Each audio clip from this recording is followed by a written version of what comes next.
You want? Leave the cameras there. It's fine. But if you want, there's a lot of room over here. See, and then you move out to the end. If you way out to the left.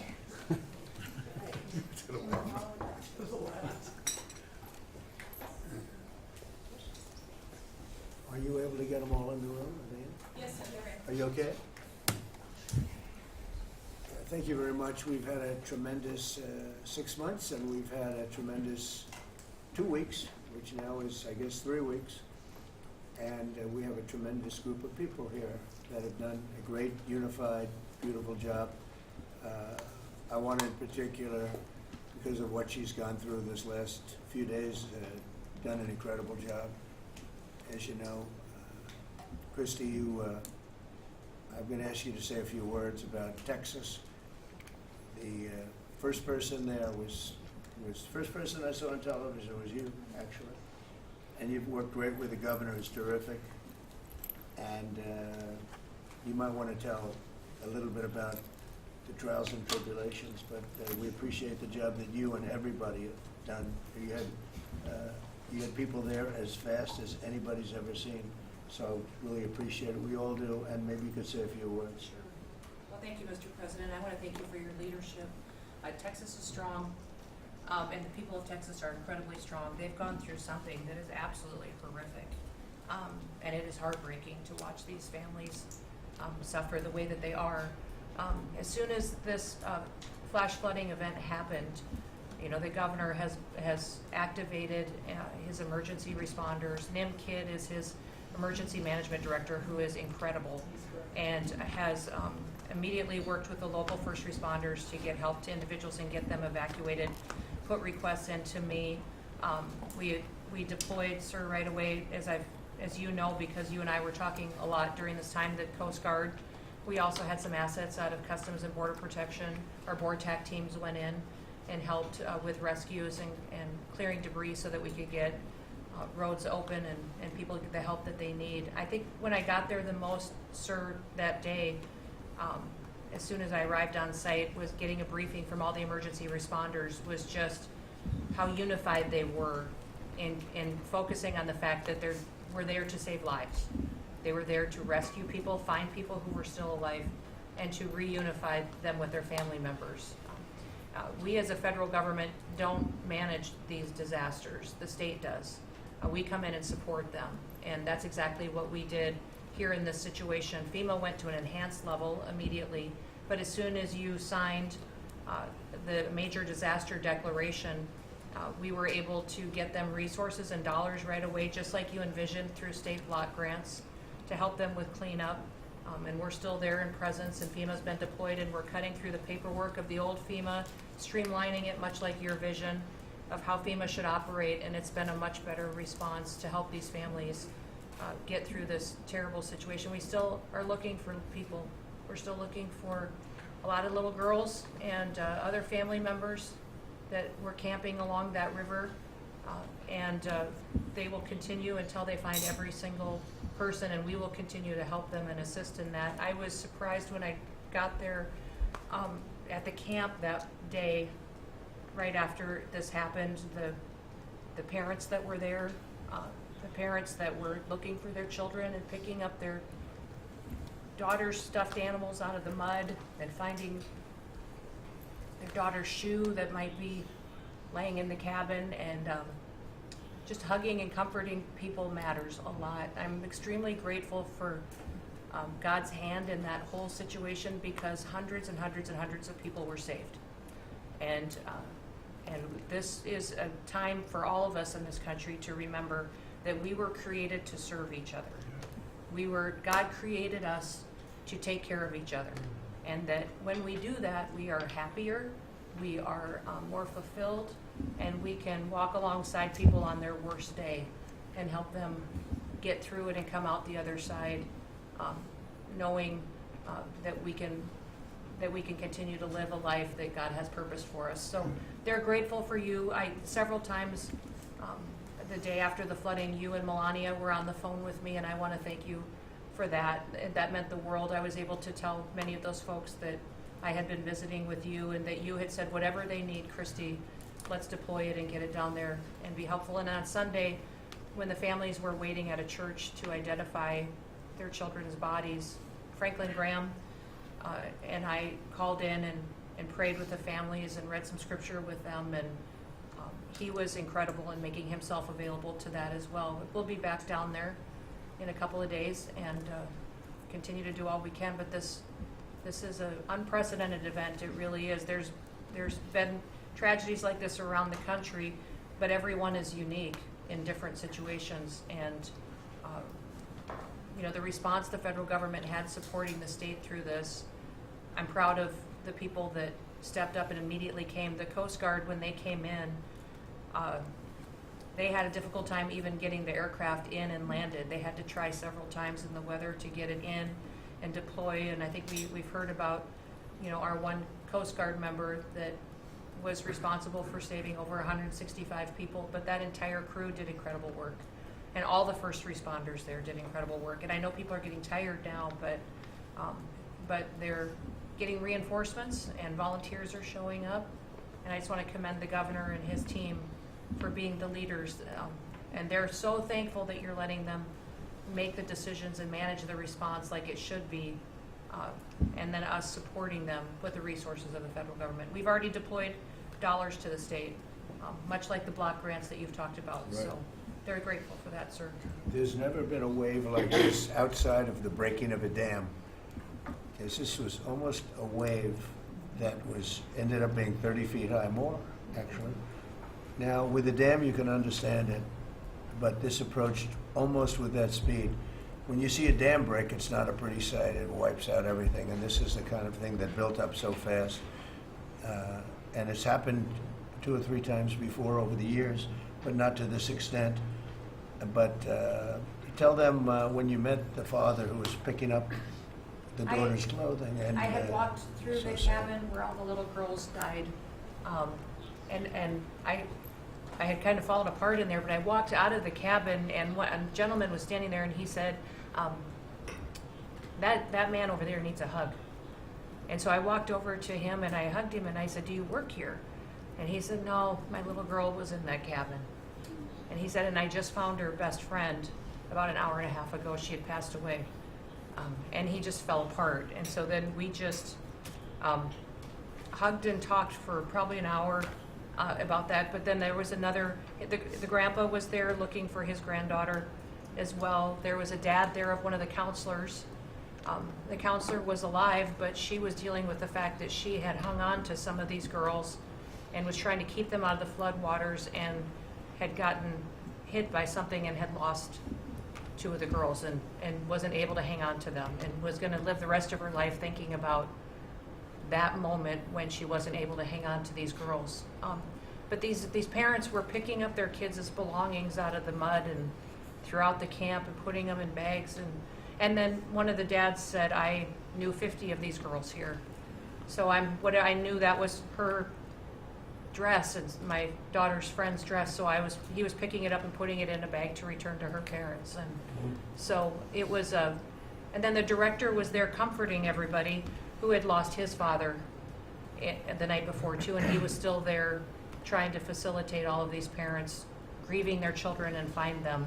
So the strength of people is incredible. One of the things that I asked there today, that day, was that they all have escorts or counselors when parents come in. So from that point, that when they came into the camp, that they have somebody with them when they're going and looking for their children's belongings or looking for their children. And so very emotional, but also just so tragic. The relationship with Texas and the governor has been obviously very good for years with me, but the relationship with Texas and their first responders and us with our first responders and lots of other people, and we brought in a lot of helicopters from all over, and we had a lot of helicopters. It was actually dangerous, a lot of helicopters up there, but they were real pros, and they were responsible for pulling out a lot of people, and we got them there fast, and Texas had some good ones too. But the response has been incredible, and The fact that we got along so well, I don't know, that's not, I don't even think that's a political thing, but we got along so well, and it was so unified. I think a lot of lives have been saved. That could have been as bad as it was, you could have lost double or triple. This thing was just really horrible. Well, congratulations on a great job, and appreciate it. I know you're going down. I'll be going down on Friday with First Lady, who will be taking a trip, and we don't want to get in anyone's way because that's what happens. The president goes and everyone's around focused on. I don't want anyone to focus on us, but it's possible they could have somebody saved still. Yes, There's it is. a lot of areas. It's a big area, and probably unlikely at this point, but there could be. I mean, they're thinking there could be the possibility, but what a tragic situation. A good job, and we'll see you on Friday, and we'll finish out the day here. I think you've been reading a lot about, it's a terrible topic when you talk about financial after this, but we have a big country and we've been doing very well. The tariffs, as you know, are starting to come in at record levels. Tremendous amounts of money are coming in to our country. We never did that before. We're not used to it. We only have tariffs going out. We only adhered to the rules of other nations who charged us tremendous tariffs because we were led by stupid people or people without any business sense. And I'd like to ask Scott, you could maybe talk a little bit about how well we're doing with regard to the money coming in. And the big money will start coming in on August 1st. I think it was made clear today by the letters that were sent out yesterday and today. Go ahead, Chris. Yes, sir. We will have taken in about $100 billion in tariff income thus far this year, and that's with the tariff, the major tariff not having started till the second quarter. So we could expect that could be well over $300 billion by the end of the year. We don't agree with CBO scoring, but for those who do, the CBO scored tariff income over the next 10 years at $2.8 trillion, which we think is probably low. And sir, under your leadership, we're witnessing. And they gave us no credit during this last little, the great, big, beautiful bill. I always use the word great. I add that to it because it really is what it is. There's never been anything like it, actually. And I want to thank all the Republicans that voted for it. And I want to, scold the Democrats because they're voting for tax cuts. They're voting for no tax on tips, no tax on Social Security, no tax on overtime, and many, many other things far more important than that. Great health care. And frankly, every Democrat should lose their election because it was purely political to vote. They were told not to vote for it. So think of it. We got 218 to 2. And then with the Senate, we had 50 to 3. Democrats didn't vote a vote, not one positive vote, with all of the good things in there. Economic development money, tremendous border money. Now you're loaded up on the border. And I don't think we're going to need so much of it because we had zero come in last month, so I'm not sure how much of it we want to spend. You may think about that. You may actually think about saving a lot of money because the wall's been largely built and it obviously worked, but you may want to think about that. But so I think it's incredible when I watch the Democrats and they have standard lines like they had Russia, Russia, Russia. They had the laptop from hell. It all came from Russia. They make things up and they go with it and they feed it to you people in many cases. And they said, here's a line. And I hear the new line is death. Oh, it's death. Everyone's going to die. There's nothing to do with that. In fact, we're saving our country. Death is from allowing 25 million people into our country, of which 3 or 4 are stone cold, hard criminals. 11,888 are murderers, many of them committing more than one murder. That's death, and the Democrats did that. Joe Biden did that by allowing people to come in here just totally unchecked, unvetted, open borders, open borders. The whole world was dumped into our country from prisons, from gangs, from mental institutions. We had many people walking the streets, walking in areas that we don't know anything about that came out of insane asylums. They released their the insane asylum population into our country, and it's amazing the job that you and Tom Holman are doing, by the way, on that. But we have to get them out, and we have no choice. We have to get them out, and we are getting them out. And so, Pete, do you want to tell them about our great military and how well we did with respect to the bombers and the B-2? We had the pilots here 2 days ago, and they were incredible people. Go ahead. Yes, sir. Truly a historic mission. It demonstrated the skill and courage of the United States military. From those B-2 pilots and families that we had a chance to meet, sir, to the fighter pilots, to the refuelers, to the maintainers, to the air defenders who defended the base. What was demonstrated on the world stage was American military might and capability. And it wasn't just Fordo and Esfahan and Natanz that took notice in Iran. It was the rest of the world, that we have a decisive commander-in-chief willing to use these capabilities, which are the best in the world. As the president pointed out, no one else could have done what America did there on that night, and everyone took notice of that. With the One Big Beautiful Bill, sir, we've got $150 billion additional to invest in Golden Dome and all the other weapons systems and stockpiles and shipbuilding priorities of yours. Another month, another historic recruiting bump. It's not just the Army and the Marine Corps anymore, it's the Navy, the Air Force, and the Space Force, all historically ahead of where they've ever been. So historic spirit inside the military. We had a chance to be at NATO, Marco and I, and see how the world responds to us saying it's time for you to shoulder the burden and take the lead for your continent. It only happens with President Trump leading, and we're proud to be a part of what's going on at the border, sir, with now a 4th national defense area where we're helping get to that number 0 and securing the border. But that mission, Operation Midnight Hammer, re-established deterrence. It reversed what happened in Afghanistan. You saw the debacle of what Biden allowed to happen in Afghanistan and what that did to our image. President Trump said, with Operation Midnight Hammer, we're reestablishing American leadership and deterrence, and we're proud to be a part of it, sir. And our so-called enemies were watching. They watched every minute of it. They watched. There was very few people that weren't watching, actually, but they watched every minute. It was a perfect military performance, the likes of which we haven't seen in a long time. I mean, if you compare that to the same country, the hostages from years ago, Jimmy Carter, it was unfortunate for Jimmy Carter. He was a nice man, but with the helicopters going down, the sandstorms, the prisoners, they got captured, then the election and the prisoners and Reagan and all the problems.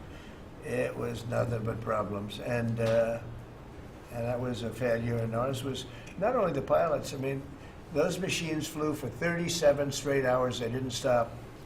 They went skedaddle. You know the word skedaddle? It means skedaddle. They dropped the bombs, and somebody said, skedaddle. Let's get the hell out of here. And every bomb hit its mark and hit it incredibly. And as you know, the Atomic Energy Commission said it's gone. That place is gone. We had a lot of fake reporting, mostly from CNN, where the scammer writer, a writer for CNN, who should be fired, by the way, she was involved with the 51 fake intelligence agents, if you remember that. She did that story, created a story out of it. She created a story out of the laptop from hell, saying it came from Russia, but it actually came from Hunter Biden's bedroom, or worse. Just a scammer, and she's still at CNN, which is pretty amazing. But we'll ask you a question about her. But they came up with this concept that maybe the attack wasn't that good. Maybe it, and I saw it happen right after the attack. I saw this person on CNN. I like to watch the enemy. You learn from the enemy. And I watch, because you have to know where they're coming from. And I watched her say, Anderson, you know, I'm hearing stories that maybe they didn't hit their target. Maybe it wasn't that good a hit. And they were hearing stories. The next day it was a little more, and the next day a little more. After 3-4 days, she was saying, you know, I don't know. I don't think it was that. Except by that time, everybody knew it was hit perfectly. The evidence is in the planes. The pilots are the best evidence. But they actually came out of their plane, because they were here the other day, and they said, it was so sad. We did such a good job. We flew into very dangerous airspace. I'll never forget, we were in the Situation Room, and they said they have entered Iranian airspace, and everyone took a deep breath, because they had more missiles pointed at them, but the equipment is so good, it's stealth, way up in the air, and it was stealth, and they went right through that, and they sort of, by the time they found out they were there, they were already gone. That was the word skedaddle, get the hell out of here. But they were right in the most dangerous airspace in the world, and they took those big, beautiful, very fast, they're unbelievable planes. I mean, they become really beautiful works of art. You know, I always thought they sort of were cool, but now they look better than just cool, don't they, huh?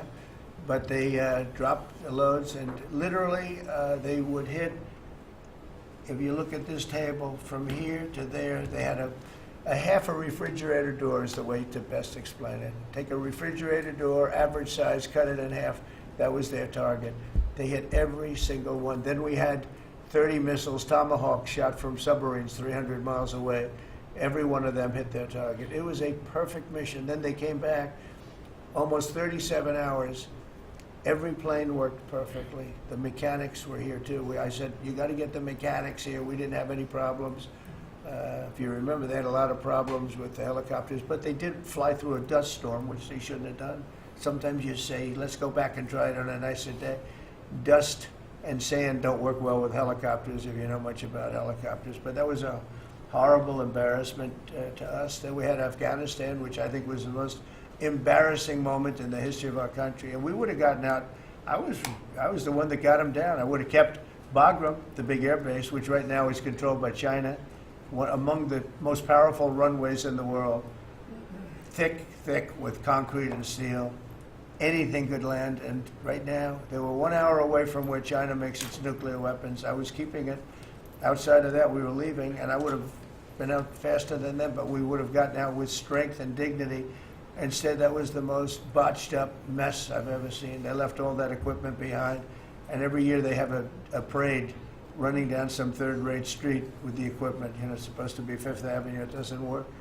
But with all that equipment that they left, they should have taken every ounce of it. I was taking every ounce. I said every screw, every bolt, every nail you take out of there. And Millie said, I remember one time, sir, we're better off leaving the equipment. Why? Well, it's cheaper. I said, cheaper? You mean it's cheaper to leave a $150 million airplane rather than flying it into Pakistan or India or someplace, or just flying it straight home? It's cheaper. Yes, sir. That's when I knew he was an idiot. Didn't take long to figure that one out. But they left all that equipment, but they left their dignity behind. It was the most embarrassing moment, in my opinion, in the history of our country. Not that we got out. We should have not been there. But that we got out the way we got out, with great embarrassment and death. You had 13 young people. I've gotten to know their families very well, but you had hundreds of people killed that nobody talks about. You had the other side, many people were killed. Many people are walking around with no legs, no arms from that whole thing. They left from the wrong airport. They should have left from Bagram, because Bagram was a big base with hundreds of miles of fencing and territory around it. Nobody would be able to get near it. And they left. So, we've done a great job, and I think people are really starting to see it. They're starting to appreciate it. Pete's done fantastically. That mission was a work of art. And I have spoken to some of our perceived, I don't know if they're enemies, but they're perceived as being potential enemies. And they essentially said the same thing. Very impressive. There wasn't a thing that we didn't lose an engine. We didn't lose it. They landed and they were cheered. But the sad thing was they were cheered, and one of the pilots said, we were a little concerned because when we got out, we were told that on television they were reporting that we may have missed our targets. Sir, we hit every target. That's what I do for a living. We hit every target. In fact, when the bombs hit, a yellow haze came over the horizon that I've never seen before. It just lit up the whole horizon, brighter than the sun. It was like looking into the sun. He goes, we hit our target, because you know what that was exploding. And but they were a little downbeat because they listened to that fake CNN reporting and the fake New York Times. They worked together to try and say that it wasn't perfect. They couldn't say they missed. All they could say is, maybe it wasn't perfect. And you ought to fire that reporter immediately. You should fire her. Real fake. And so I just want to congratulate those pilots. And, a lot of people don't like bringing things like that up. I do. I always like confronting, because otherwise the public doesn't know that you're a bunch of crooked people. But they know, they've learned. And the media has to straighten out their act. You know, the media is down to 17% approval. You got to do a little better than that. It's important for the country that you do better. I think they ought to make a lot of changes. I think changes are going to be made to the media, but it's hard to have a really successful country if you have a corrupt media, and we really have a corrupt media. And nobody really knows why. I mean, why would you want to have open borders and criminals pouring into our country? Why would you want to have men playing in women's sports, transgender for everyone, you know? You'll have to figure that out. But some of you don't. I mean, I'm looking at some people, they love the country, but I look at other people and they can't.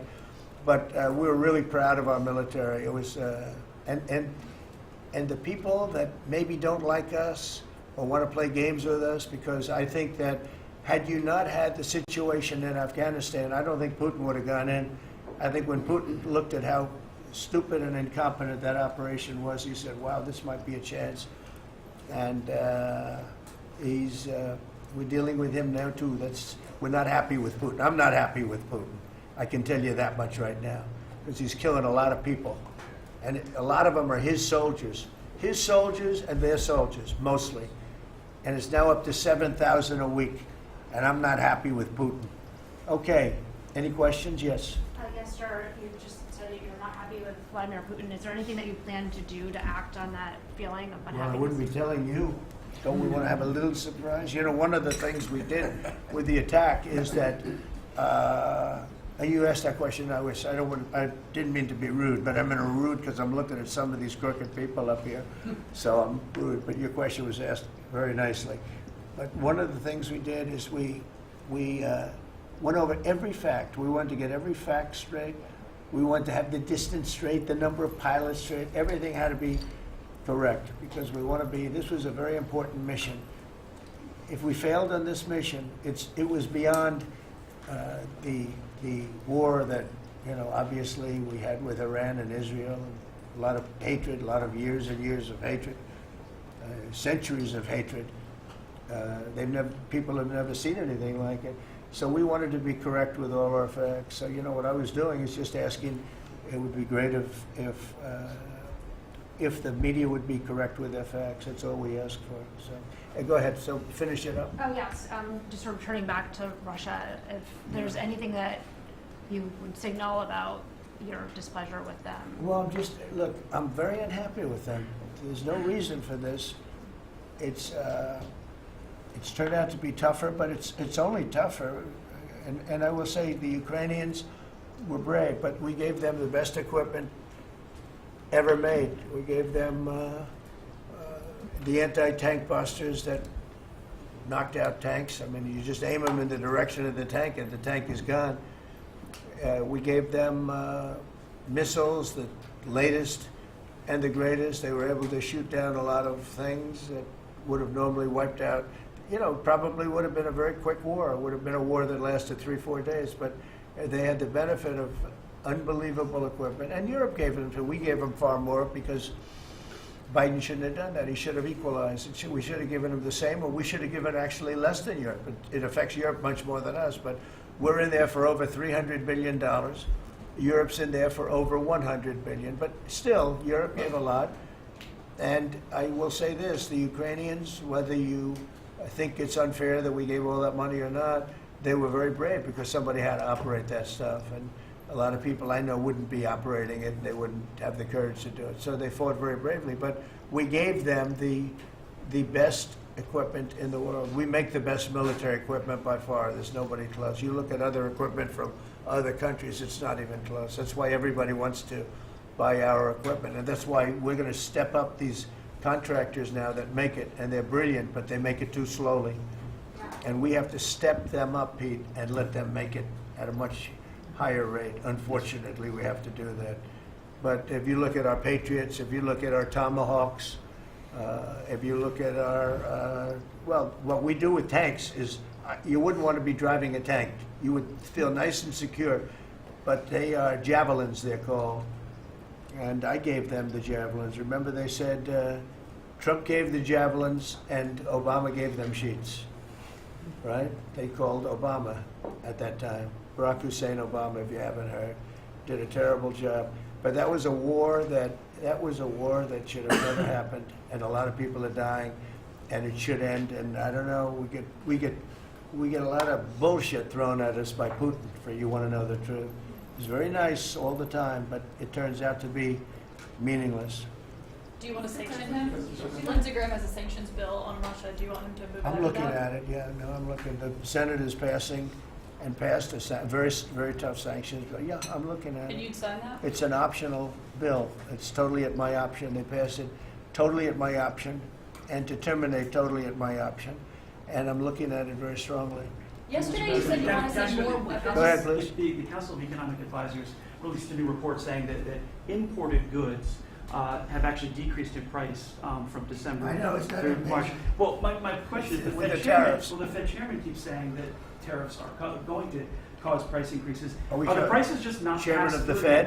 yet? Yes, exactly. Well, Are the you prices, do a better job than him. Are the prices just not passed through yet? No, I think what's happening is everything's evening out. You know, when we charge, see, what people don't understand, the other countries have been charged, almost every country charges us tariffs. We had deficits with everybody for years, for decades. And we were like this big monolith that made bad deals with everybody. We rebuilt South Korea and we stayed there. It's okay, we rebuilt it and we stayed there. And they pay us very little for the military. I got them to pay billions of dollars, and Biden then canceled it when he came in. You know, I said to South Korea, as an example, you know, we give you free military, essentially, very little. And I think you should pay us $10 billion a year. And they went crazy. But they agreed to 3. So I got 3 with a phone call. And I was satisfied. I said, but next year we have to talk. And then we had a rigged election, and we never got to talk. And you know what Biden did? They probably went to him and they said, listen, Trump treated us terribly, and we shouldn't be paying anything, and he cut it down to nothing. So that's what happens. It's ridiculous. That's the other thing. We're talking to countries about contributing to the military, not only just paying more in NATO, but contributing. You know, we have 45,000 soldiers in South Korea. We have 45,000 soldiers in Germany, 52,000 actually. And you know, that's a huge economic development for them. That's tremendous amount. That's like having a city. That's tremendous money for them, and it's a tremendous loss for us. So we're talking, in a very nice way, we're talking to them about it. It's very unfair. We supply the militaries to many very successful countries. I mean, South Korea is making a lot of money, and they're very good. They're very good, but, you know, they should be paying for their own military. President Trump, I'll ask you a question about Jerome Powell as well, and then a question to the Attorney question General. about what? Jerome Powell, and then I have a question for the Attorney General. Jerome Powell, who you've been pressuring to lower interest rates, he's facing accusations of lying to Congress, which is a potential crime about the Well, then he opulent. should resign immediately. We should get somebody in there that's going to lower interest rates. Do you want congressional Why don't Republicans you to call look for into- his resignation? Do you want congressional Republicans to investigate and It's pursue okay and with punish? me. I think he's terrible. I think, look, we're paying, I call him Too Late. T-O-O, Too Late, like Too Tall Jones for the Dallas Cowboys, right? Too late. He's always late. But he wasn't late with Biden before the election. He was cutting him like crazy. It didn't help too much, did it? But he was cutting him like crazy before the election with Kamala and Biden. He was trying to get them in, I guess. I don't know. He was recommended by somebody that worked for me. I like you better. If I could ask the Attorney General a question too, President. Sure. Your memo and release yesterday on Jeffrey Epstein, it left some lingering mysteries. One of the biggest ones is whether he ever worked for a American or foreign intelligence agency. The former Labor Secretary, who was Miami U.S. Attorney Alex Acosta, he allegedly said that he did work for an intelligence agency. So could you resolve whether or not he did, and also could you say why there was a minute missing from the jailhouse tape on the native staff? Yeah, sure. If I Okay, could, could I just interrupt for 1 Sure. second? Are you still talking about Jeffrey Epstein? This guy's been talked about for years. You're asking, we have Texas, we have this, we have all of the things. And are people still talking about this guy, this creep? That is unbelievable. Do you want to waste the time, and do you feel like answering? I don't mind answering. I mean, I can't believe you're asking a question on Epstein at a time like this, where we're having some of the greatest success and also tragedy with what happened in Texas. It just seems like a desecration, but you go ahead. Sure. First, to back up on that, in February, I did an interview on Fox, and it's been getting a lot of attention because I said, I was asked a question about the client list, and my response was, it's sitting on my desk to be reviewed, meaning the file along with the JFK, MLK files as well. That's what I meant by that. Also, to the tens of thousands of video, they turned out to be child porn downloaded by that disgusting Jeffrey Epstein. Child porn is what they were. Never going to be released, never going to see the light of day. To him being an agent, I have no knowledge about that. We can get back to you on that. And the minute missing from the video, we released the video showing definitively the video was not conclusive, but the evidence prior to it was showing he committed suicide. And what was on that, there was a minute that was off the counter. And what we learned from Bureau of Prisons was every night, they redo that video. It's old, from like 1999. So every night the video is reset, and every night should have the same minute missing. So we're looking for that video to release that as well, showing that a minute is missing every night. And that's it on Epstein. Mr. President, on the tariffs again, on August 1st, you've said it is the deadline.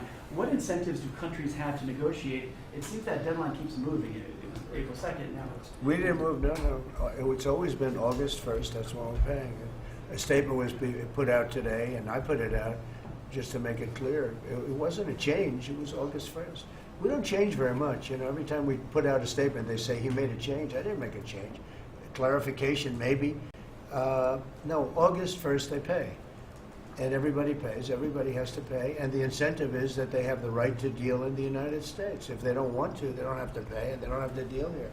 But if they want to buy and make a lot of money and sell in the United States, they have to do that. If you go back and look at some of the good presidents, our country was the wealthiest, proportionately the wealthiest, from 1870 to 1913. It was an all-tariff country. We didn't have income tax. That came in in 1913. We had tariffs. And we had so much money we didn't know what to do with it. We had, we had a couple of presidents that were very, very strong. McKinley, I guess, more than anybody, but he was the tariff king, but he was very, very strong. It's sort of sad.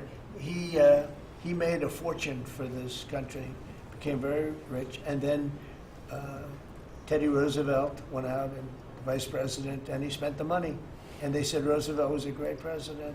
And let's say he was a great president, but the money was paid by McKinley with tariffs.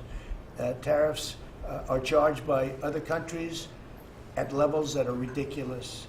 And I call those other countries, and every one of them is willing to give us everything now, by the way, just so you know. Sir, we'll charge you no tariffs, nothing. We'll give you everything. We'll give you access to our markets. We'll give you everything. Is that a correct statement, Scott? Yes, sir. Howard, would you say that's a correct statement? Exactly correct.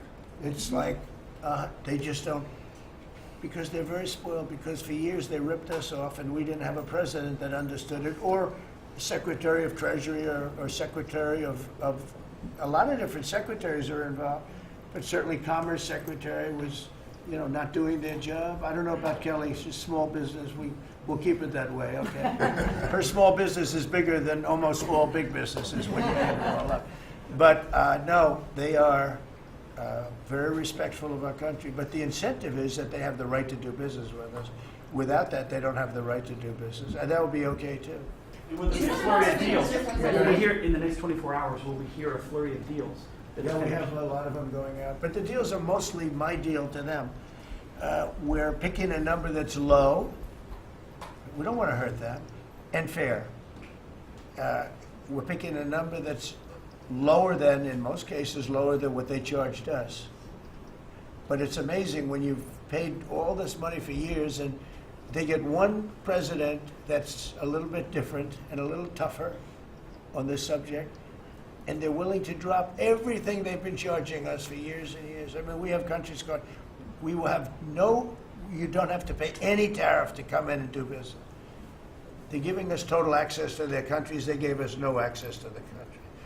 They'd say, well, you cannot go into our country. Okay, good. Now it's, we will give you total access and you don't have to pay any tariffs. But please don't charge us tariffs. And we don't like that deal. So the letters I send out are, we have made some deals. We can make a lot more deals. It's just too time consuming. It just makes it more complicated. And we can do things over the years too. You know, we're not hard line. But it's about time the United States of America started collecting money from countries that were ripping us off and laughing behind our back at how stupid we were. Okay? Thank you. Mr. President, Yellow, yellow. On the tariff issue, so you talked about India coming, but then a couple days ago you issued a new tariff threat to members of the BRICS countries for Yeah. if they aligned with anti-American policies. 10% charge. That would be India, Brazil, That's Russia, right, they have to South pay Africa. 10% if they're in BRICS. Because Right. BRICS was set up to hurt us. BRICS was set up to degenerate our dollar and take our dollar as the standard, take it off as the standard. And that's okay if they want to play that game, but I can play that game too. So anybody that's in BRICS is getting a 10% charge. Is that immediate, sir, or is Yeah, that pretty if soon. they engage in some behavior? Well, if they're a member of BRICS, they're going to have to pay 10% tariff, just for that one thing, and they won't be a member long. I thought BRICS was, you know, I said this about a year ago, and it largely broke up. But, you know, there are a couple that hang around, but I thought it largely broke up. BRICS is not, in my opinion, not a serious threat. But what they're trying to do is destroy the dollar so that another country can take over and be the standard. And we're not going to lose the standard at any time. If you have a smart president, you will never lose the standard. If you have a stupid president like the last one, you would lose the standard. You wouldn't have the dollar as you.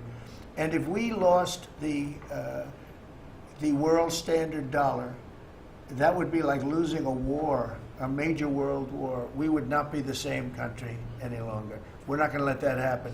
The dollar, you ever hear the expression, dollar is king? The dollar is king. We're going to keep it that way, okay? And I'm just saying, if people want to challenge it, they can, but they're going to have to pay a big price. And I don't think any of them are willing to pay that price. I guess one more question. Does that Red dress, jeopardize? please. Thank you, Mr. President. Are you optimistic about reaching a tariff deal with the European Union soon? Well, the European Union has been speaking to us, Ursula and the whole group, and they've been very nice. They treated us very badly until recently. Now they're treating us very nicely. It's like a different world, actually. They've treated us very badly. They were among the toughest to deal with. Actually, in many respects, they were much worse than China. Look at what they do to our companies. They sue Apple. They sue Google. $17 billion they got from Apple on a lawsuit that they didn't have a case. They have, you know, judges that are European Union judges. And they ruled, they take so much money away from our country in terms of that, in terms of other things that they do. They're very tough. But now they're being very nice to us, and we'll see what happens. We're probably 2 days off from sending them a letter. We are talking to them. I just want you to know, a letter means a deal. You know, a lot of people said, we got 200 countries. We can't meet with 200 countries. We have a few trusted people that know what they're doing, that are doing a good job, but you can't do it. You have to do it in a more general way, but it's a very good way. It's a better way. It's a more powerful way. And we sent them a letter. You read the letter. I think it was well crafted. And mostly it's just a little number in there. You'll pay 25%, 35%. We have some at 60, 70. Those are ones with massive, you know, where we have massive trade deficits because they've treated us very badly. But I would say in every case, I'm treating them better than they treated us over the years. Don't you agree with that? I do. I could have done much. I could have been much harsher. I don't want to do that. We want to have relationships, but in every case, they treated us far worse than I'm treating them. I'm treating them very good. I could go higher with the tariffs, but I don't want to hurt them. That's why when you just read it, you come up with the number. It's so incredible that prices are actually going down. Just so you know, when I got in, everyone said, "Oh, eggs are going through the roof." That was the first. I was in for about 4 days, and they started screaming at me about eggs. I said, "That's Biden's problem." I didn't know about eggs, but eggs went up about 5 times. You did a fantastic job, and we ended up shortly getting. In fact, for Easter, they said, "Go out and buy plastic eggs. You can't use real eggs." Well, we bought 200,000 eggs for the White House, for the Easter egg hunt that we have at the White House, and there were eggs. We had the price down, and now the price is lower than it was before. We did a good job with eggs, but we did a good job with groceries. Our prices are down in this country. A big part of it's oil. The oil, you had a couple of places last week, you had $1.99 for oil, for gasoline. Nobody thought they'd see that. I want to get it lower if I can, but we've done a good job. You've done a very good job. Do you want to say a couple of words about that, you and Chris, about what's happening with energy? Well, absolutely, but I would say on the pricing side, President Trump, the fact that you've endorsed and supported a policy of energy dominance, that sends a signal to the market that we're going to have more supply. You talked during the campaign about inflation being a country buster. You've broken the back of inflation in 6 months, among all the other things you've accomplished. We have no inflation. And we've got, and then heading into the 4th of July, these were the lowest gas prices at the pump in 4 years. And again, for Americans, this is like hundreds of billions of dollars that stay in their pockets because we lower the price of gas at the pump. And when we lower the price of energy, it lowers the price of food, it lowers the price of the clothes you wear. It's the biggest thing. It's the biggest thing. It's like a big tax cut. When you get energy down, every 50 cents is like a massive tax cut, and we've gotten it down much below that. You know, we had great energy, great low prices, everything else. When the election turned over, I'm trying to be nice about it. It turned over, shockingly, but nevertheless it happened. Energy started going up, and it went up really bad, and then he went back to the Trump policy. The problem was they didn't know how to do that, and he lost it. He lost that sucker. That big sucker was out of control, and his energy prices went way up, and that's what caused it.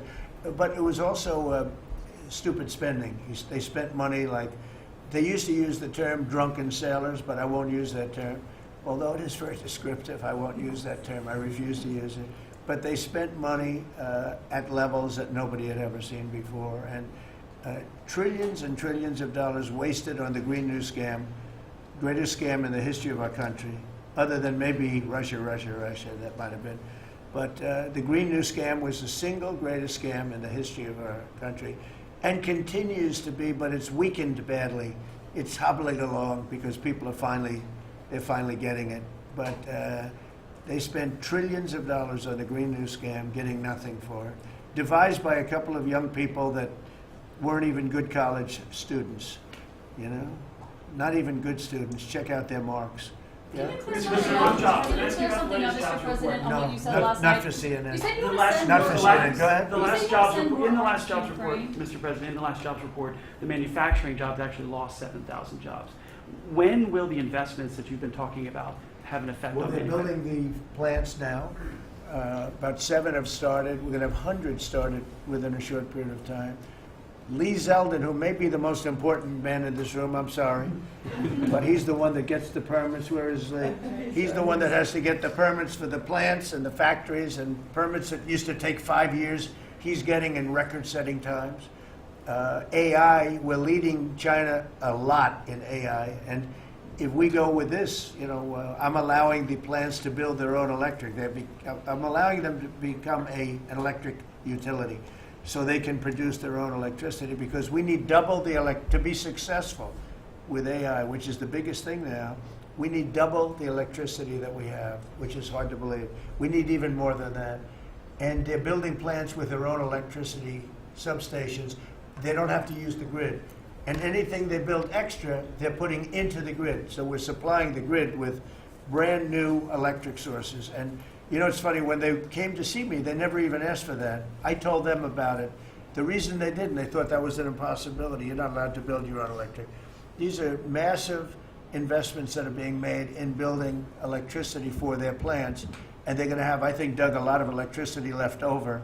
And that electricity is going to be passed into the grid and give us no more, you know, like you look at California. They have blackouts and brownouts every week. They're totally out of control. They have a really incompetent governor. Where's Chris? Is he here? Do you want to speak to the subject? Yeah, I think a huge thing in the One Big Beautiful Bill, Mr. President, because of your leadership, is the ending of these subsidies, as you call them, the Green New Scam. That saves our country $500 billion over the next 10 years. But American taxpayers were paying twice.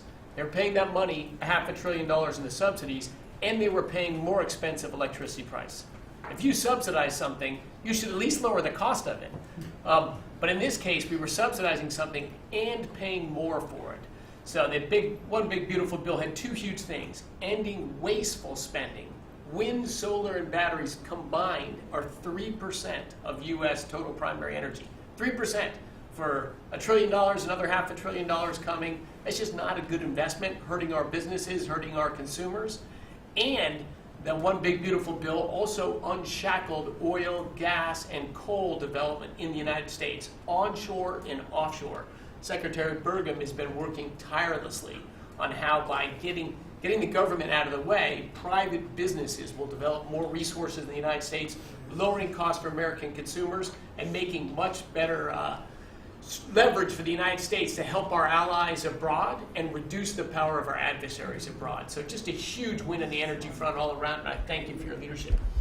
We're setting records now on energy, and there'll be nothing compared to what they'll be in about a year from now, but we're setting records. And wind is a very expensive form of energy. It's very bad for your beautiful surroundings, the plains and the valleys, and the birds are dying all over the place. You know, the whole thing is a disaster. They're almost exclusively made in China. Not that I have anything against China, because I don't have a great relationship with President Xi, but I asked him, how many wind farms do you have? He makes them, but they don't have a lot of wind farms, I'll tell you, very, very few. And wind is tremendously expensive and is very ugly. And if you own a house that's inside of a windmill, your house is worth less than half. And you hear noises. And interestingly, in New England, you probably read, where for 50 years they had 2 wells washed up, 50 years. And last summer, they had 14 washed up. Now, I'm not saying that's the wind farm that was built, but maybe it is, right? Probably is. It's tremendously expensive, and it can only be done with subsidy. You know, I know a man that's in that business, and one of the biggest in the world actually runs a company that builds these stupid windmills. And he said, I hate the business because it's the only energy where you need subsidy. He said, energy shouldn't need subsidy. You should make money with energy. So wind. The other one is the solar, those big solar fields. They're taking our farmland. Our farmers are like mortified by it. They hate it. It's very, very inefficient and very ugly too. You know, probably better than a windmill, but you go around and you see all these things that are 3 miles long by 3 miles wide, and you say, what the hell is that? And it's a lot of plastic from China. It's plastic, black plastic from China. Now, we want to be smart. We're going with, look, China right now is building 58 coal-fired plants, 58 big ones. They have 62 on the books to build. We've reintroduced clean, beautiful coal, because you know you can do a lot with coal now. Clean, beautiful coal, and natural gas, and all of the other things that we have. But we don't want wind, and we don't want solar, because they're a blight on our country. They hurt our country very badly, and smart countries don't use it. Solar sounds good, I will say, and I like, on occasion, you'll see a roof which is made out of solar brick, but it's a smaller use. We need the kind of thing that's going to fire up our plants, and it's not going to be wind, you know, that is very intermittent, as you probably know. But they've spent a fortune. They've spent trillions of dollars on this stuff. And I'll just give you one other story. A friend of mine is a very successful guy. He went back to see his mother in Minnesota, hadn't seen her in a long time, and he wasn't back for 10 years, which isn't a nice story. I mean, you don't see your mother for 10 years. She's got some difficulties, which I know the guy, he does have some difficulties. He's very successful, but probably not the nicest person. It was actually longer than 10 years, but he went back and he told me he wanted to go and look at the valley. There's a valley in Minnesota that he thought was so beautiful. And I hadn't seen it in a long time. He's driving along the road. He said, oh my, I'll use the word gosh, oh my gosh. He said, oh. He said, it looked like a junkyard. You had 159 windmills. They were all over the place. Some were old, some were newer. different companies, different shapes, different sizes, different colors. Many of them were terminated meaning closed. You can't take them down because the environmentalists don't let you bury the blades because they're made out of a fiber they say is bad for the earth. So they want you to put them up, but they don't let you take them down. But many of them were turned off. He said it looked like a junkyard. Go to Palm Springs, California, and take a look at that pile of junk. And you go into a wealthy neighborhood. Before you get there, you have to ride through hundreds of windmills that are, most of them are turned off. They're rotting, they're rusting, they're 30 years old, 20 years old, and they have a very short life. You know, those windmills have a very short life, especially the ones that are in the nice salty Atlantic Ocean and Pacific Ocean, where the salt just gets under that steel and decimates it. Now, it's a horrible, horrible thing for our country. And I speak out. It would be nice to say wind, because it sounds so good, doesn't it, Doug? Wind, wind. But it's not. It's these ugly machines, and they're all made. You got to see. Some are a little taller, a little shorter. They're made by different companies. They have different stocks. They have different blades. They have different everything.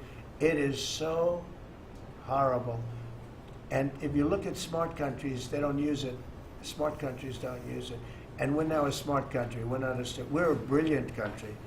We're not smart. We're brilliant now. We're going to be a brilliant country. We have to be, because we have to catch up for some really stupid people that did a bad job. Yes, Brian? Yes, Mr. President, I've got a quick comments and feedback as a native Texan, someone that I grew up bringing my kids to a camp very near the affected camp now.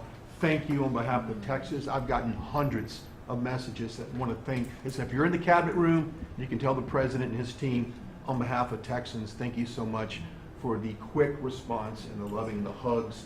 I saw that you gave. Two quick questions. I saw a Palestinian senator.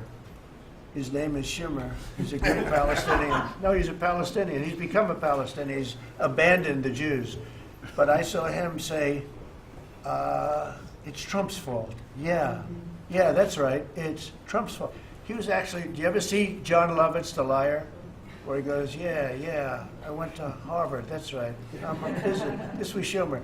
He goes, yeah, it's Trump's fault. That's right, it's Trump. I actually saw that stupid guy try and blame it on me, and I said, man, that's a tough one to take. But his career is limited because I hear AOC is going to beat him, and she's no bargain either, by the way. Go ahead. Well, I'm just saying that's an example of an America First team effort to get this country back. So that's what America First looks like for the viewers watching us at home. My two questions. Looks like we have a rogue judge, an Obama-backed rogue judge that is attempting to block the funding to Planned Parenthood, which the big, beautiful bill cuts off the funding to Planned Parenthood. Any plans to challenge that? Okay. Absolutely. Yes, I we're on it. figured you would say. We're on it. And I texted, I believe, I talked to yesterday Secretary Lutnick and Secretary Besson. I reached out to you to let you know that we were on it in the big, beautiful bill. Wonderful. And then my I second... let her handle that question. You notice? I said, go ahead, handle that question. We'll toss it to her. Then my second question was Secretary Rollins. You did an amazing press conference today in front of the Department of Agriculture. You talked about the Farm Act and the need to get China out of our country, owning farmland. For the viewers at home that might have missed that, can you recap what that means to national security to make sure we can grow our own food? Well, thank you, Brian, sir, if you don't mind. Yes, this morning Secretary Hegseth, Secretary Noem, and Attorney General Bondi and I had a press conference at the USDA. I just happened to have a chart in case it came up, but obviously the Chinese owning of farmland in our country is a massive national security issue. And for the media, you can see the yellow is where all of the farms have been purchased over the last number of years, and the red is around all of the military bases where that farmland has been purchased. So this is a massive national security issue. The press conference this morning included 3 of our greatest governors as well, Sarah Sanders from Arkansas, Jim Pillen from Nebraska, and Bill Lee from Tennessee. The states have begun taking a leadership role to ban the purchasing of China farmland. Obviously, Congress needs to step up and catch up, and we're going to be working alongside of them as well. We had some of our members, great members of Congress there, but it is time. And I think that this morning was symbolic of many things. The first of this administration working every day to effectuate President Trump's leadership and unequivocal support of America First. But second, just how close we are as a cabinet. I don't know in any other administration that you'd have 4 cabinet members at the USDA on a Tuesday morning when it's about 110 degrees outside with the sun beating down on us talking about Sir, Your Vision. So I think it was a great day. It was just the start. There's an executive order coming and some other things coming behind that. But protecting America's farms isn't just about protecting our farmers. It's also about national security. So that's what we discussed this morning. I do want to say that I think we have had a really good relationship with China lately, and we're getting along with them very well. They've been very fair on our trade deal, honestly, and I hope we're going to have a great relationship. It's a big, strong, powerful country. We're more powerful than they are. We have much better military equipment than they do, but we are getting along with them very well. I'm getting along with President Xi very well. We speak often. And with all of that being said, and I understand what you're saying, but I think we're getting along with China very well. Mr. President, you have sent more weapons to Ukraine, as you said last night. Last week, the Pentagon paused some shipments of weapons to Ukraine. Did you approve of that pause? We wanted to put defensive weapons because Putin is not, he's not treating human beings right. He's killing too many people. So we're sending some defensive weapons to Ukraine, and I've approved that. So who ordered the pause last week? I don't know. What did you tell me? I think that's a question for the Go Pentagon. ahead. Mr. Yeah. President, on immigration, the Secretary of the Agriculture did say this morning that undocumented workers would not be covered by any amnesty of who are working on farms. You had said maybe that the ISA folks won't go after those folks on farms. So which is it? There's no amnesty. What we're doing is we're getting rid of criminals, but we are doing a work program. Do you want to explain that, please? Yeah, this morning we talked about, of course this was a top of mind question, this morning we talked about protecting the farmers and the farmland, but obviously this president's vision of no amnesty, mass deportation continues, but in a strategic way, and then ensuring that our farmers have the labor that they need. Secretary Chavez-DeRimmer has been a leader on this. Obviously this comes out of the Labor Department, but moving toward automation, ensuring that our farmers have that workforce, and moving toward an American workforce. So all of the We've above. got to give the farmers the people they need, but we're not talking amnesty. Lori, do you want to say something about Yeah, thank you, Mr. President. On this, thank you, Secretary Rollins, how important this is never to displace the American worker. What the Department of Labor is doing is focusing on what the law entails now, being more modernized, more streamlining, to work through the H programs. We're going to have a concierge approach to that, where we have developed a new office to answer the need of our farmers and ranchers and producers, and not to displace the American worker and follow within the law now, and that does not include an amnesty program at all. And we've seen that working, and we'll continue to have that roll out. On the other topics that we've somewhat talked about, the jobs numbers, Mr. President, 4 months in a row we've seen those jobs numbers increase. That's an exciting time for our manufacturers. That was asked earlier. We know it's going to take some time, but through that deregulation process that Lee and I are working on as well, the Department of Labor has rolled out 63 new deregulations that we're going to be moving through. In the first Trump administration, it was successful with over 30. We've just rolled out 63 new ones in order to double down on those manufacturing companies, to let them know that we have signaled through this process that we will assist them in getting the workforce that they need. It's an exciting time. That one big beautiful bill, that was the signal to my former colleagues in Congress to get this done. It's been an important time. I spent time on the ground visiting 7 states in 9 days prior to that bill being passed, because it was the most pro-worker piece of legislation that we will ever see really in this country right now. No tax on tips, no tax on overtime, no tax on Social Security. That matters to the American worker, because we don't want to take their money and give it back. We want them to keep more of their hard-earned dollars in their pockets currently, and that's what they're excited about. And as I move forward with these tariff talks, I heard a company, orthopedic company in Indiana, say to me, for the first time since you have taken office, Mr. President, their increase in their bottom line by 8% since these tariff talks have happened. Not one company has said the president is not doing a good job. These tariff talks are working. They're feeling it on the ground. The media has told a false story because what's happening on the ground is positive, and that's what we're seeing in these jobs numbers. So I really, through the Department of Labor, to come in behind all the secretaries and build this workforce is going to be key to the American worker. So thank you for what everybody did this last week. The One Big Beautiful Bill is a doubling down of this, and we're going to see these workers start to grow. And that apprenticeship program is going to be working. That's We'll right. have that It's gonna million be great. apprentices across the We, country. as you know, we're building plants all over the country now, which you weren't building any plants 4 years ago. You weren't building anything. But those plants, when they open up, it's going to be, you'll see numbers like you haven't seen ever. I don't think in history you'll never see numbers like what we're going to see in the very near future. Many of them are building the plants. Some are just starting right now. You know, it's a brand new administration.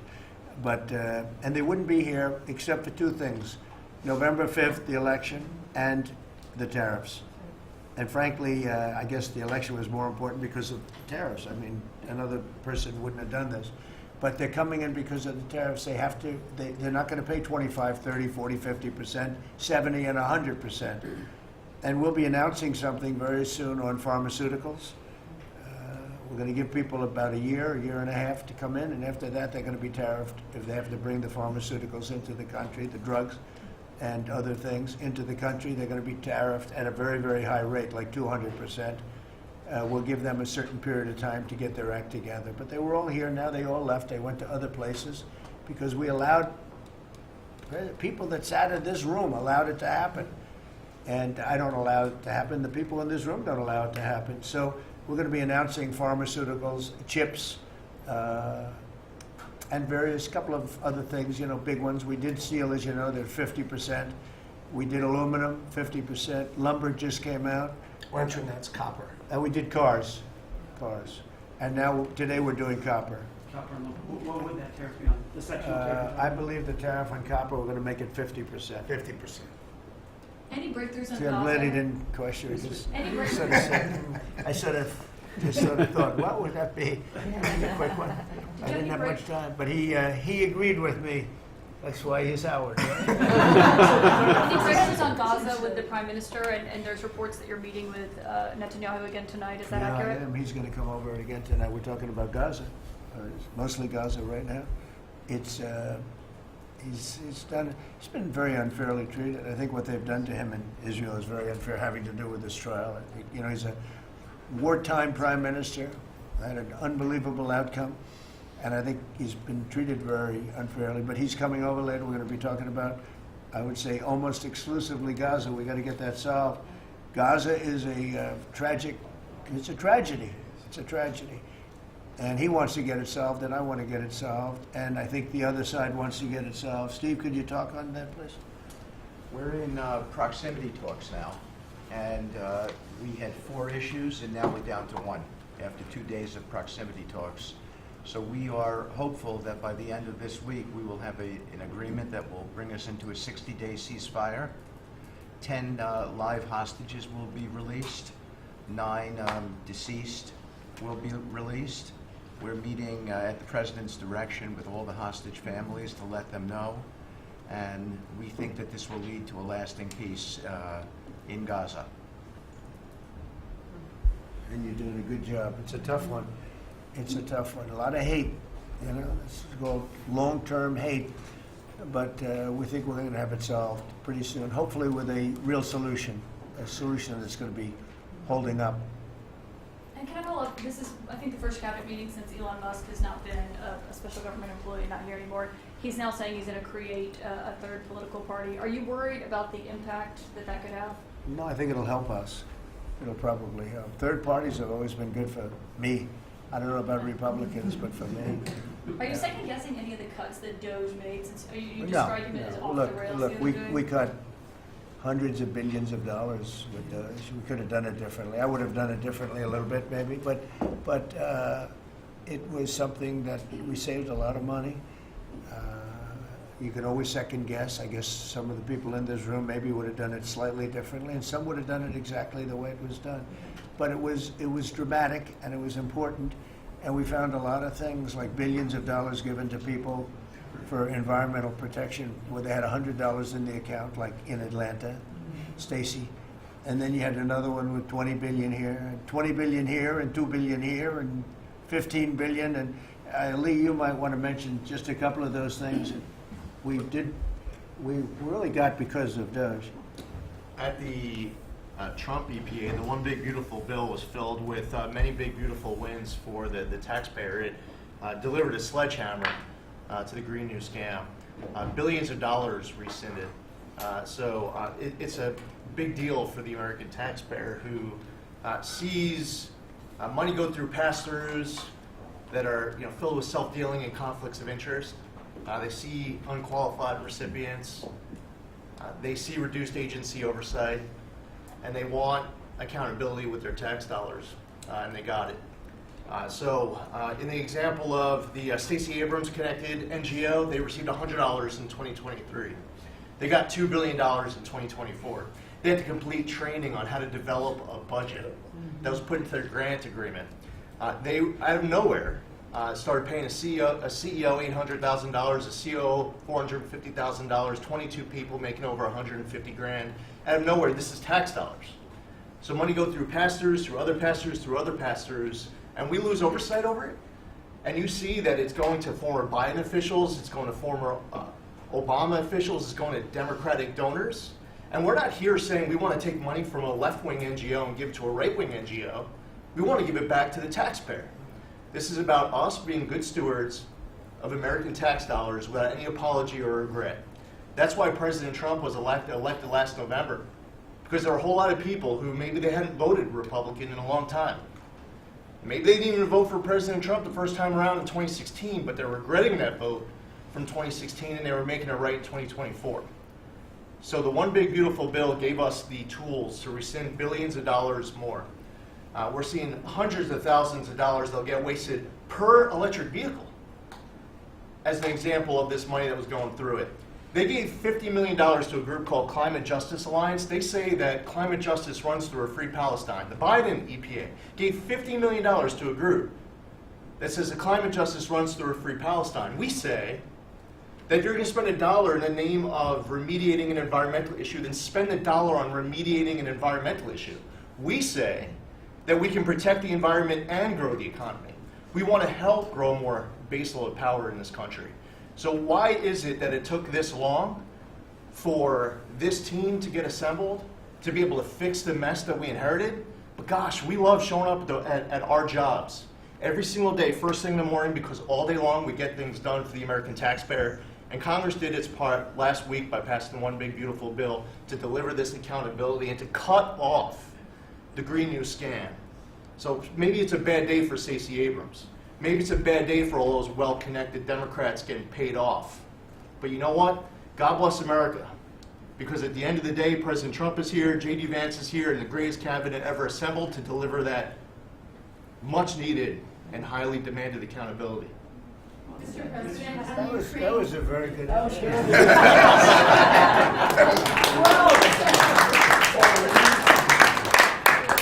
And that's from the heart. That's from the heart. On Ukraine, the Ukrainians have asked the International Court to go after Russia for using toxic chemicals in the fight. Germany and Germany and the Netherlands have had intelligence saying that. What does U.S. intelligence believe, and what do you believe about the use of chemical weapons? And would you agree that that's a case for the court committee? Well, I'd ask John maybe to discuss it if you'd like, John. Well, Mr. President, obviously chemical weapons, if it's documented and its use, it's illegal. It's against all international laws of armed conflict and treaties. And obviously I can't share in this room with this audience the intelligence that I can share with you privately, but obviously you're not going to stand or allow for any violations of international law by anyone. That's right. Thank you. Could I ask Sean to Department of Transportation, Sean Duffy, former great congressman, very popular, decided to go out and make a couple of bucks. He made a lot. And he got bored with that, though. He likes serving people better, the people. And could I ask you to just discuss a very important subject to me, and that's the modernization of our equipment at airports so that planes aren't crashing into each other and bad things don't happen. It should have been done many years ago. We were going to do it, and then the election precluded that, unfortunately. But we're doing it now. Could you tell them where we are? Yeah, if I can start with Newark. You guys all covered what happened in Newark. We had outages for a couple 30-second outages a couple months ago. We have, in 2 months, Mr. President, it's historic speed, laid new fiber lines for communication and tested those in the next month. So those new lines for the Philly Tracon that controls the Newark airspace, they're up and running, lightning fast speed. June was the most on-time June ever in the history of Newark for air travel. So that's going incredibly well. By the way, we shouldn't have dealt with this because Joe Biden and Pete Buttigieg had moved the center from New York to Philadelphia. They didn't test the lines. They didn't do the work, which is what brought us all these problems. But in the big beautiful bill, we got $12.5 billion. This is a historic investment in air traffic control. And so what the money is going to allow us to do is move from copper to fiber all over the country. So new copper lines. We think we can do that in a year and a half to 2 years. We have radar that dates back to the 1950s, some of it from the 60s and 70s. We get brand new radar across the country as well. We have some infrastructure money to build TRACONs and centers, the en route centers that control the traffic across the country. So this is a massive new start to rebuild air traffic control. And again, this is dilapidated. Americans think that their government takes care of them and makes the investments that are necessary to make the country work. And for 30, 40 years, the investments weren't made. And so under your leadership and direction, we are making those investments. And per your direction, right now we are interviewing what we could call a general contractor or an integrator. One company to manage. It's a massive project. The FAA is not qualified to manage this kind of a project. So we are now going through the process of finding who that one company will be to manage the whole project. We'll interview those companies together and make that selection. So we'll write one big beautiful check to one beautiful company that'll be responsible for this whole build. But if I can just make one last point, this is not enough money. We're going to need more. But this is a massive new start. The biggest investment. We'll need some more money on top of it, but a great start from the big beautiful. It's a starter. It was very important to us. And just to cover that, there have been accidents, and my pilots, I would often hear them say, "Oh, good," and they would use a different system, a different country to land in New York. They'd use the radar and other things from a different country. I said, "What's that?" He said, "Oh, our system is so bad." And I knew that. We were all set to start. And Boot at Edge came in, and what they did was so crazy because they hooked it copper into fiber, into steel, they had all different systems. They had hundreds and hundreds of contractors, different contractors for different airports. They spent billions of dollars, and they made the system worse because you can't hook copper into fiber. It doesn't work that way. You just can't do it. It's not doable, but they tried to do it. Didn't work out too well. And in the end, it was just a complete disaster. We want to have one great company. Now, Raytheon's going to bid, IBM's going to bid. We have 5 or 6 bidders that really are good and do this stuff. And we want one, because I know about overruns. I look at the railroad out in California, headed up by one of the worst governors in our country, who I used to get along with actually, but he's just, when you lose 25,000 houses and you would have had your cities burned down. If we didn't step in, Los Angeles would have been burned to the ground. But you look at that, and I said, I really know how to build, and you got to have one guy, one contractor, one great one, whether it's IBM or Raytheon is good, but you have 4 or 5 that are really, really great, and they're all bidding against each other. But you don't want to have one doing the wire and one doing the digging and one doing the demolition and then they're all saying they all blame each other because they're saying they were late and therefore you have to pay me millions of dollars more money. I know the system so well, and we're going to have a great company do the whole thing. We're going to get a fantastic price. Maybe we'll get them. They're very big and very strong, and maybe we'll get them to make a contribution toward getting it done at the right price. But we're going to have a great system. When we finish, we will have the best system on earth, done by one of the 2 or 3 best companies. There are only a few companies can do this. This is not. But if you would have seen what this other group did, they were going crazy. They had, I heard 3,000 contractors And then when it all came together, guess what? It didn't work. It's a disaster. So we're going to have in a pretty short period of time, so it'll take us about 2 years to build it, and we'll have a contract given out probably over the next couple of months. We have some great bidders, some great companies that want to do the job. You're going to have great air traffic control. Just to make one last point on this. So the last administration signed a contract with an American company to fix the copper to fiber, and that contract was a 15-year contract. The system is failing today, but that's how idiotic and incompetent the last administration was. And under your leadership, we're saying, listen, we don't have time. We don't have 15 years. We don't have 5 years. We have to do it right now. And so the president always talks about on time and on budget. We have embraced that. We are going to be on time and on budget. And by the way, you mentioned a train out in California. Stay tuned for, probably give us 5 days and you'll have an answer on what's going to happen with the $4 billion that we potentially have invested on a train that's going to go nowhere. It's going to be $120 billion that'll never connect San Francisco to LA. Again, the last administration wasted so much money on projects that never work. If you're going to have high-speed rail, you're going to invest billions, we should actually have high-speed rail in America, not boondoggles that fund political friends and allies and family They had members. from San Francisco, inside of San Francisco to inside of Los Angeles. Should have never been built because airplanes do it better.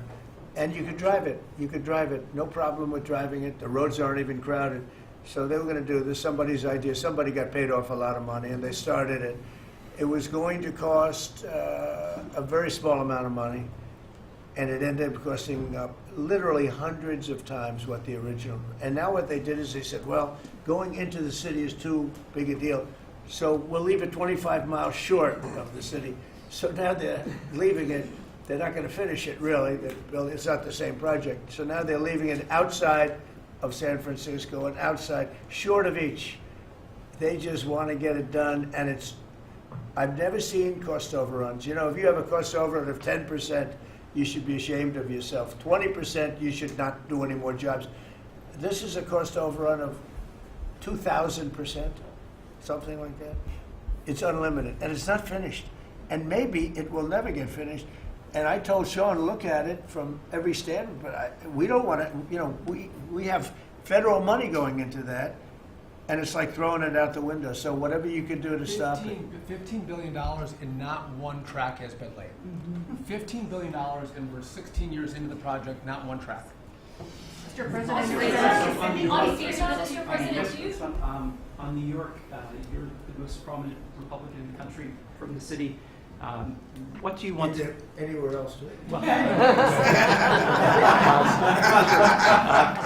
I don't want to be a wise guy. Perhaps I could. Maybe Marco. But how do you want Republican voters in the city to vote in the upcoming mayoral election? Should they vote for Eric Adams? Should they vote for Sliwa? Should they pick someone else? Look, number one, you have a communist running, and you shouldn't vote for him.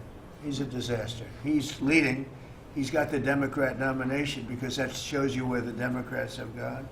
He actually wants to take over the grocery stores of John Catsimatidis, who's a great guy, a rich guy, grocer, does a good job, wants to take over. He actually called me the other day. He's concerned his stores are going to be taken from him, and they won't be run like John runs them, believe me. He runs a good operation, but he actually said he wants to run his own grocery stores. No, this is a man who's not very capable, in my opinion, other than he's got a good line of bullshit, and he's convinced them to go with him. Now, as you know, Cuomo, who does have capability, is running, but he got knocked out, and now they're running as, you have Eric Adams, the current mayor, you have Cuomo, and you have Curtis Sliwa. And Curtis runs every 4 years. He seems to be a fixture on the running scale. But you know, it's I'm not getting involved. But I can tell you this: I used to say we will not ever be a socialist country, right? Well, I'll say it again: we're not going to have. If a communist gets elected to run New York, it can never be the same. But we have tremendous power at the White House to run places when we have to. We could run D.C. I mean, we're looking at DC. We don't want crime in DC. We want the city to run well. Susie Wiles is working very closely with the mayor, and they're doing all right. I mean, in the sense that we would run it so good, it would be run so proper, we'd get the best person to run it. The crime would be down to a minimal, would be much less. And, you know, we're thinking about doing it, to be honest with you. We want a capital that's run flawlessly, and it wouldn't be hard for us to do it. And we've had a good relationship with the mayor, and we're testing it to see if it works. But New York City will run properly. We're going to bring New York back. I love New York. You know, I loved New York for a long time. Then we had a bunch of crooked people in there. You have an attorney general who's a total stone cold crook, New York State, Letitia James, a total crook. All they do is want to go after political opponents. They do what's ever expeditious for them. She's the one that took out Cuomo because she wanted to run for governor, and then she ended up getting 1% of the vote. She polled at 1%. She dropped out, went back to attorney general. You have a lot of crooked things going on in New York. We're going to straighten out New York. Maybe we're going to have to straighten it out from Washington. But when I see a communist who has actually gotten a Democrat, pretty much gotten the Democrat nomination, they also went to that new form of voting, which is a beauty. You go in there in third place, you come out in first. That's that form of voting that they have gone to. You know what I'm talking about. It's not too good. We're going to do something for New York. I can't tell you what yet, but we're going to make New York great again also. We're going to make it great again with the country. What we've done in this country in the last 6 months, nobody has ever seen it. And I told the story. The King of Saudi Arabia is over there. They gave us $5.1 trillion between Saudi Arabia and UAE, Qatar. 3 stops, $5.1 trillion coming into our country as an investment, biggest investment ever made.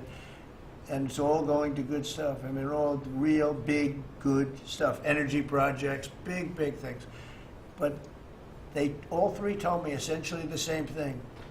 We thought your country was dead, and now you've got the hottest country in the world. We're right now riding the hottest country. We all, and you can all be proud of it.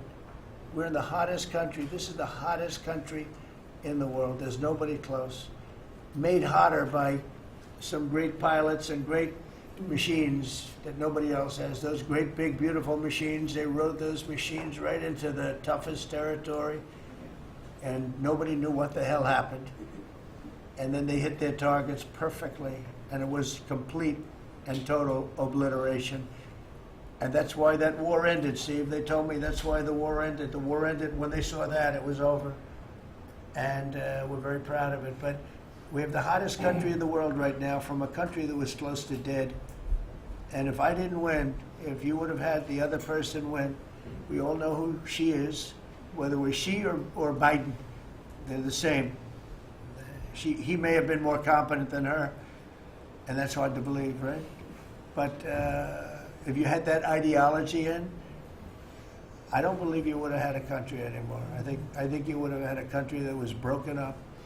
But we had a dead country. Now we have the hottest country in the world, and everybody knows it, and everybody said it. Mr. Vice President, do you have anything to say? Well, thank you, Mr. President. I just want to say that I'm very proud of the whole team. I think everybody has worked together. You see Pete and Marco and Steve working on some of the diplomacy, Christy and Pam working on the border. We just have a really, really solid team, and we've done a lot of good work. And in particular, I want to congratulate the White House staff, led by the President, on getting the One Big Beautiful Bill passed. I was personally skeptical. Sorry, I never told you this, but I was skeptical we'd be able to get that thing done by July 4th. We did it because we worked together and we worked very well. So it's an honor to be a part of it, but I'm really proud of you guys for doing a great job. The beautiful thing about it, it had something for everyone. That's right. Most people said it had to be broken into 7 bills. It's so big. The problem was that some of those 7 have nothing for anyone, but they had to be done for the country. You know, sometimes you have to do things for the country that aren't necessarily popular. We had a couple of them, and that wouldn't have worked. So the One Big Beautiful Bill, many people said it could never be approved. Too big, too everything. Is too much. But it had something very big and very important for everyone, and it's great for the country. And remember, the Democrats have come up with a false narrative, you know, just whatever. It's just a line that they send to everybody and that they print. I think in the case of this, it's death, death. Everyone's going to die. I heard that. Everyone's going to do just the opposite. Everyone's going to live. What we're doing is saving our country and making it much bigger, better, and stronger than it ever was. I'd like to ask, Marco's been doing such a great job. Do you have anything to say? Well, it's just going through a list here, Mr. President, and I think the Vice President's pointed out to the great team you have, and all these achievements that have happened domestically. But you think about it, under your leadership, we prevented and ended a war between India and Pakistan. NATO's now at 5% for the first time ever, the highest numbers ever. A peace deal between the Democratic Republic of Congo and Rwanda. A 12-day war that ended with an American operation that we're the only country in the world that could have done. Hopefully, pretty soon, a peace deal between Azerbaijan and Armenia. The entire Middle East and the infrastructure of it has the potential now to change because of Syria and Lebanon, and it hasn't even been 6 months. Sure. It hasn't even been 6 months, so it's a great testament to your leadership in this. Well, thank you very much, and you've done a fantastic job. Could I just ask Linda, she's involved in so much, she's so talented and so good, and she's working on a couple of little things like Harvard, who was given $5.5 billion over a short period of time. We caught him on that one, that's crazy, but you're working on so much, you want to bring education back to the States. How are you doing? Well, absolutely, and thank you for the opportunity. I think on the big, beautiful bill, what we saw, with school choice, that's finally on a national basis at the state level, but there are opportunities now for scholarships, more and more of them for kids who are in failing schools. This is going to be a big turnaround. I think one of the biggest accomplishments we had over the past week was University of Pennsylvania with the Title IX ruling that Leah Thomas was stripped of her title. Riley Gaines and Paula Scanlon and other women who have stood, so strong against men and women's sports. And when you put out the executive order, that just solidified it and gave them the opportunity. So those are a couple of really, really big wins, and thank you for that opportunity. And how are you doing with Columbia and Harvard? We're negotiating hard. I think we're getting close to having that happen. It's not wrapped up as fast as I wanted to, but we're getting there. Okay, good. And you've done a fantastic job. Thank you very much. It's been a good team. Yep. A team You have a great team. around this table, a lot of people would help with that. That's right. Thank you very much. Maybe just in closing, we spent a lot of time, effort, very little money on this room. This is called the Cabinet Room. It's been here for a long time. And it had some pictures that were not many of them and not very good ones. And I actually spent time in the vaults. The vaults are where we have a lot of great pictures and artwork. And I picked it all myself. I'm very proud of it. That's Andrew Jackson, great Andrew Jackson. That's a gentleman named, and we call him President Polk. He was sort of a real estate guy. He was, people don't realize he was he was a one-termer, but he was a very good president. And I'm not sure I should be doing this, he actually gave us the state of California. He was the one. He was the one so I'm not sure, maybe he won't be there for long. But if you notice, the frame is the exact same size almost as the other one, as Andrew Jackson. So that was a part of the reason too, I have to be honest. But Polk was actually a very good president who's got the same frame that I needed, okay? And up here you have the original George Washington right behind the light. And then you have Dwight Eisenhower, who was a very underrated president. He built the interstate system, and he was the toughest president, I guess, until we came along. But I don't mind giving up that crown, because I don't want to be too tough on it, but we want to be humane. But he was the toughest president on immigration. He was very strong at the borders, very, very strong. And sometimes you can be too strong. He was strong at the borders, and during a certain period of time, they were so strong that almost every farmer in California went bankrupt. We have to remember that. We have to work together. We have to remember that. But he was a very good president and a very good general and a very good president, and I thought he deserved a position somewhere on this floor. And then you have, this is very exciting to me, he was not a Republican, to put it mildly, but he was, he was a four-termer. He was Franklin Delano Roosevelt. And if you notice, there were a lot of ramps outside. We have ramp, people say it's an unusual place for a ramp. It was because of him. He was wheelchair bound. but he was an amazing man. It's an amazing portrait, and we used to have him in the room, a different portrait, and it was a terrible portrait. It was almost like it was done by a child. And I used to say, you know, I can't believe that he would have approved of that portrait of himself. And I was in the vaults and looking at things. I said, what's that? And we have some great curators here. We have 6 curators at the White House. They have 2 for paintings, they have them for furniture, they have them for different things. I guess cost is no object. Okay, cost is, maybe I'd have 1, but that's all right. But we have 6, and they're very talented, though. And he said, that's a picture of FDR. I said, really? Let me see it. They took off the wrappings, very well preserved. And they said, that's the picture they've been looking for years. That was the picture of Franklin Delano Roosevelt. And I said, oh, wow. And likewise, that fit, see frame-wise, it just doesn't work. It doesn't work if you have, I want to be nice, but it doesn't work if you have a big frame, a little frame, and but it's like perfection. I'm a perfectionist. The mirror was down in the vaults also. I said, where is this from? And it's a very old, very storied mirror, beautiful. We put that up. And then over there is Honest Abe Lincoln. And that picture was in his bedroom. And we thought that this would be a very important place because this is where wars are ended. I'm not going to say wars are declared. I'm going to say wars are ended, okay? We'll be positive. And that's the picture of Abe Lincoln from his bedroom, sat in the bedroom for many, many years. That was his favorite picture of himself. And the Lincoln bedroom is very famous. You remember when Bill Clinton had it and he rented it out to people. Okay? We don't do that. But it's an incredible room. And we took that picture from his bedroom. That's Abe Lincoln. And then over here you have John Adams, and it's they were the first occupants of the White House, 1800. And John Quincy Adams, Mrs. Adams, they were the first occupants. So we have them looking at each other, and in between their stare is Abraham Lincoln trying to make peace. And that picture was in a room that I have that was not important, like the cabinet. I gave it up. I said, I have to give it up because that's one of the greatest pictures of the White House. The White House is tremendous art. And the Oval Office, when we're there, we'll go over that. That's really been something. Then we got the drapes, so we got the whole thing. We got new drapes. We got new, wasn't a big expense, very, very small. And we took some of the chinaware and silverware and trophyware, they call it, from the vaults, and we had it cleaned up. Hadn't been shined up in 100 years. Some of this has sat in the vaults for over 100 years. Amazing.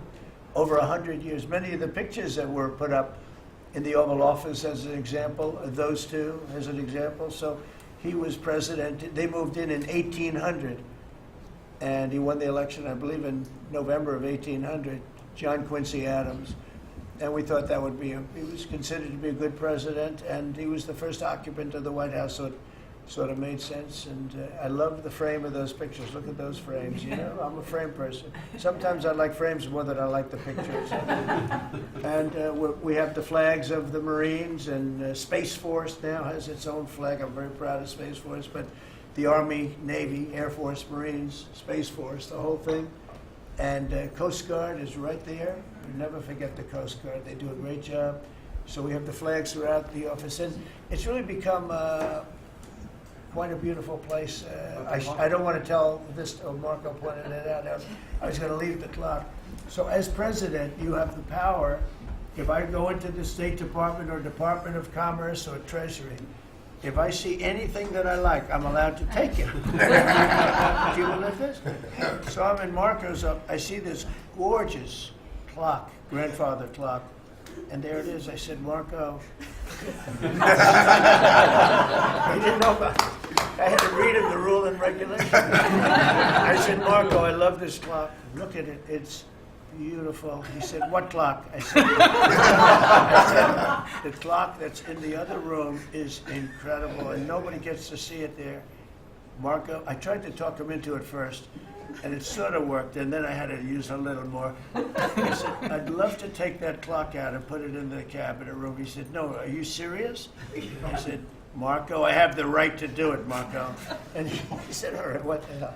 So that's his contribution to the cabinet room. But it's, by the way, it's an incredible clock. And, you know, it's an important room. So you may see it again. Maybe we'll move it back someday.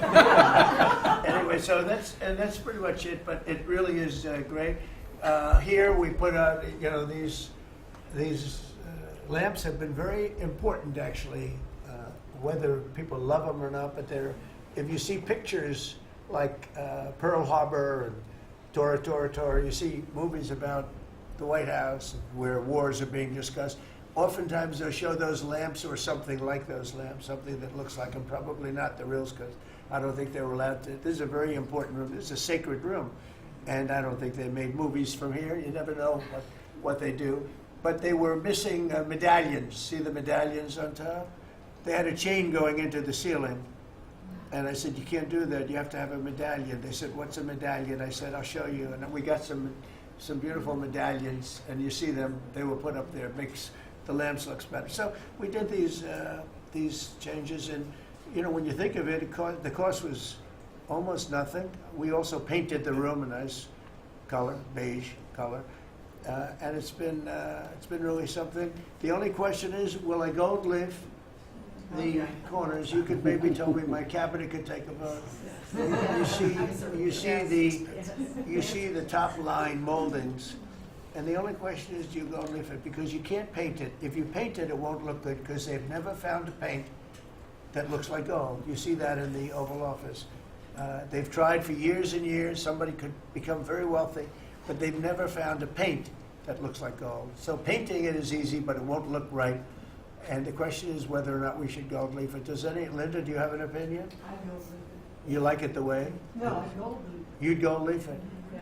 Who would gold leaf it? Could I raise you? How about, would you gold leaf it? I was going to ask about McKinley, one of your favorite presidents. Well, McKinley was a great president who never got credit. In fact, they changed the name of Mount McKinley, and I changed it back because he should have been. The people of Ohio he was the governor of Ohio. The people of Ohio were very happy when I did that. I heard they were very insulted. They took the name of Mount McKinley off.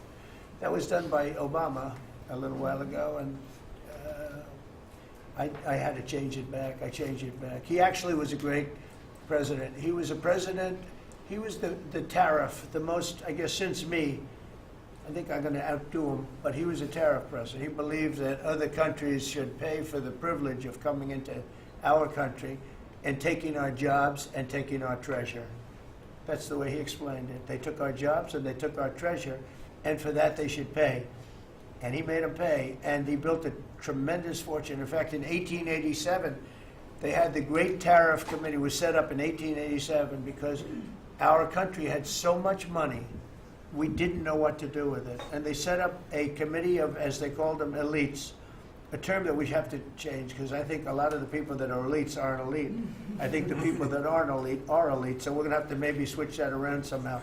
But they had a committee that was set up to spend the money because it was such a large amount of money at that time. It was nobody had seen anything like it. And it all came in from tariffs.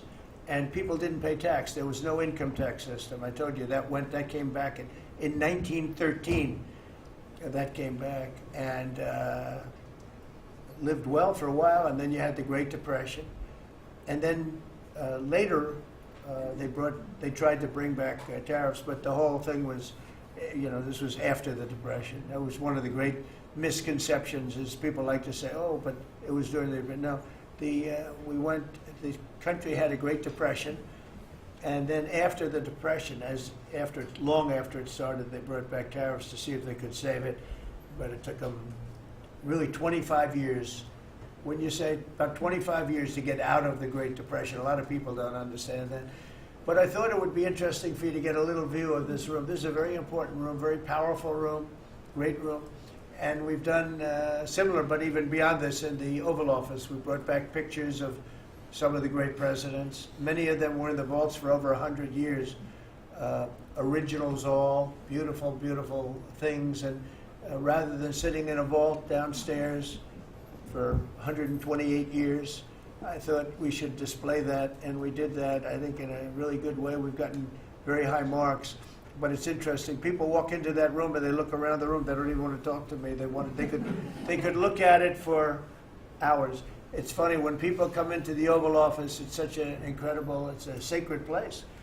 When people come into the Oval from the biggest people in the world, presidents, prime ministers, kings, queens, one case at least, queens, and the biggest business people in the world, they walk into that office and they always say, there's no place like this in the whole world in terms of the power. I mean, it's beautiful and all, but there are other beautiful offices. You have businessmen that have offices that are, full floors of office buildings, floor-to-ceiling glass, and they walk in there and they say, there's no place like this anywhere in the world. There's no place. And, it's what it represents maybe more than the physicality of the room itself. So it's an honor to have you all, media. It's an honor to have you. I just want to say we have a fantastic cabinet. Every one of them is a star in my book. And if they're not, I'll let you know about it. I don't know. I'll throw them to the wolves. I'll throw them to the wolves in 2 seconds because our country comes first, right? But I just want to thank you all for being here. It's been a lot of fun. Thank you very much, everybody. Thank you. Thank you, press. Thank you, press. Thank you, press. I'll tell you some other time. Thank you. Thank you guys for moving. Yeah, I will. Are we talking about next week or next week? I'm going to go. I'll be going to the game. Yeah, I'm going to deliver it. I have it in my office. You're right. You're giving it up? She's special. Oh, she's special.